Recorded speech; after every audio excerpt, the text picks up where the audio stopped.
بخار ہو جاتا ہے اور ہم کیا کہتے ہیں، ہائی یہ سڑیا کتوں آ گیا، یہی جملہ بولتے ہیں نا، کہاں سے آ گیا. لیکن میرے سرکار نے فرمایا تم بخار کو برا مت کہا کرو. اس لیے جب انسان کو بخار آتا ہے، جسم کے اندر وہ تپش آتی ہے، جب انسان بخار سے فارغ ہوتا ہے، میرے آقا فرماتے ہیں میرا امتی گناہوں سے ایسا ہو جاتا ہے جیسا کہ اس نے کبھی گناہ کیا نہیں، ابھی اس کی ولادت ہوئی ہے.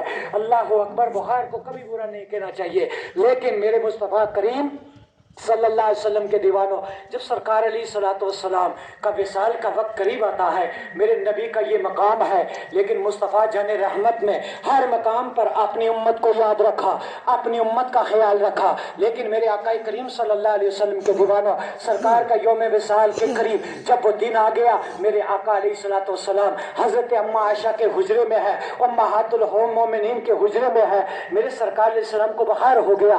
اب ملک الموت آتے ہیں اجازت لینے کے لیے.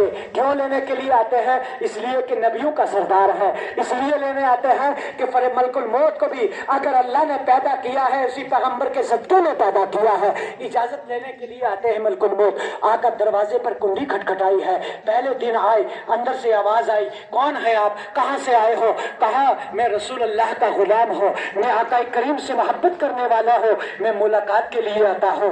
اندر سے آواز آتی ہے آج سرکار صلی اللہ علیہ وسلم جو ہے ملاقات کرنے کے موڈ میں نہیں ہے، آج نہیں کل کو آ جانا. پہلے دن فرشتے کو واپس کر دیا. یہ میرے نبی کی شان ہے کہ نبی کے دروازے پر، نبی کے در پر بالکل موت بھی اگر روح قبض کرنے آتے ہیں پہلے اجازت لیتے ہیں اور بعد میں روح قبض کرتے ہیں. تو یہی بات ہوگی حشر کے میدان کے اندر بھی. میرے مصطفیٰ جس کو چاہیں گے جنت اسی کو میرا خدا عطا کرے گا، اور میرے مصطفیٰ جس کو نہیں چاہیں گے وہ ہرگز جنت کا حقدار نہیں بن سکتا ہے. اس لیے میری ملت کے نوجوانوں، اب جب ایک دن گزر گیا، دوسرا دن، تیسرے دن جب ملک الموت آئے، انہوں نے کہا میں اندر آنا چاہتا ہوں، سرکار کی بارگاہ میں آنا چاہتا ہوں. اندر سے آواز آئی آپ کون ہو؟ میرے مصطفیٰ کریم سارے حالات کو دیکھ رہے ہیں، پوری کیفیت کو دیکھ رہے ہیں. میرے سرکار نے حضرت فاطمہ الزہرا سے فرمایا بیٹا کون ہے جو آوازیں دے رہا؟ کہا ابا جان یا رسول اللہ صلی اللہ علیہ وسلم 3 دن سے یہ شخص آ رہا ہے جو بار بار آپ سے ملاقات کا بڑا مشتاق ہے، بڑی تمنا رکھتا ہے.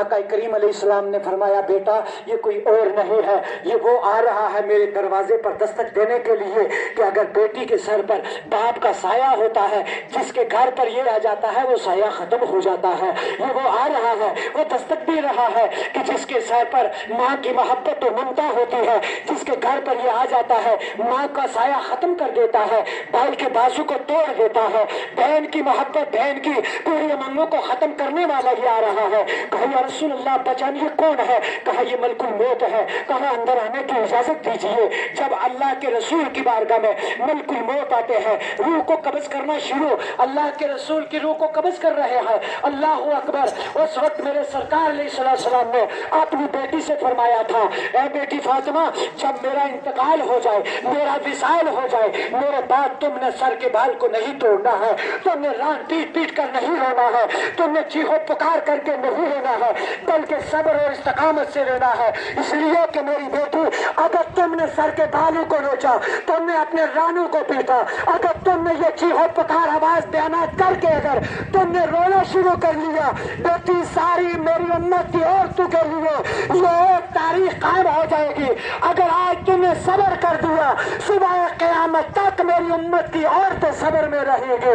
لیکن آؤ اسلام کی بیٹیوں، اسلام کی ماں اور بہنوں، میں آپ سے یہ کہنا چاہتا ہوں تمہارے گھر میں جب موت ہو جائے آنسو سے رو، جتنا رو سکتے ہو روتے رہو، لیکن بیان بازی مت کرو. اس لیے کہ جب بیان بازی کر کے تم کہو گے ہائے یہ میرا فلانا چلا گیا، ہائے یہ ایسا ہو گیا، یا اللہ کی ذات نے یہ کیا معاملہ کر دیا، ہائے سارا معاملہ ختم ہو گیا، اللہ کی ذات کو میرا ہی گھر ملا تھا، ایسے یہ جملے شریعت کے خلاف اور یہ جملے بولنا انسان کفریات میں چلے جاتے ہیں. اس لیے ان چیزوں سے ہمیں محفوظ رہنا ہے. لیکن میرے آقا کریم صلی اللہ علیہ وسلم کی روح کو جب قبض کرنے لگے ملک الموت، روح قبض کرتے کرتے آپ پاؤں کی طرف سے روح کو قبض کرنا شروع کر لیا. ملک الموت جب سینہ مصطفیٰ پر پہنچتے ہیں، صدر مصطفیٰ پر پہنچتے ہیں، وہ صدر مصطفیٰ جس کی شان کے اندر میرے رب نے فرما دیا الم نشرح لک صدرک، اگر اس صدر مصطفیٰ پر